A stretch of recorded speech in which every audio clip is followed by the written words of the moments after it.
दोस्तों आज इस वीडियो में बात करेंगे जैसी करनी वैसी भरनी भोजपुरी नया फिल्म को अगर आप यूट्यूब पर देखना चाहते हैं तो आपके लिए बहुत ही बड़ी खुशखबरी है, क्योंकि ये फिल्म यूट्यूब पर रिलीज होने के लिए तैयार हो गई है। तो दोस्तों अगर आप भोजपुरी इंडस्ट्री की खूबसूरत अभिनेत्री मणि भट्टाचार्य का फ्रेंड हैं या इनका फिल्म देखना पसंद करते हैं तो प्लीज़ मेरे चैनल को सब्सक्राइब करके वीडियो को झट से लाइक कर दीजिए। दोस्तों चलिए अब जान लेते हैं ये फिल्म कब रिलीज होने वाली है यूट्यूब पर। तो दोस्तों आपको बता दें 24 जनवरी सुबह 8 बजे ये यूट्यूब प्रीमियम पर रिलीज होने वाली है। तो बहुत ही जल्द ये फिल्म यूट्यूब पर रिलीज हो जाएगी, क्योंकि अब कुछ ही घंटे बाकी हैं इस फिल्म को यूट्यूब पर रिलीज होने में। तो दोस्तों इस फिल्म को आप यूट्यूब पर आसानी से देख सकते हैं।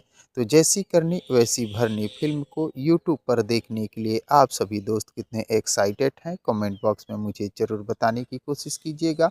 और अगर ये वीडियो आप लोगों को पसंद आया हो तो प्लीज़ मेरे चैनल को सब्सक्राइब करके वीडियो को लाइक और शेयर करना ना भूलिएगा, क्योंकि भोजपुरी इंडस्ट्री से जुड़ी हुई नई नई फिल्मों के बारे में नई नई जानकारियाँ लेकर हर रोज़ इस चैनल पर उपलब्ध रहता हूँ। तो दोस्तों मिलते हैं इसी प्रकार के और एक नए वीडियो में, तब तक के लिए थैंक यू, धन्यवाद, जय हिंद।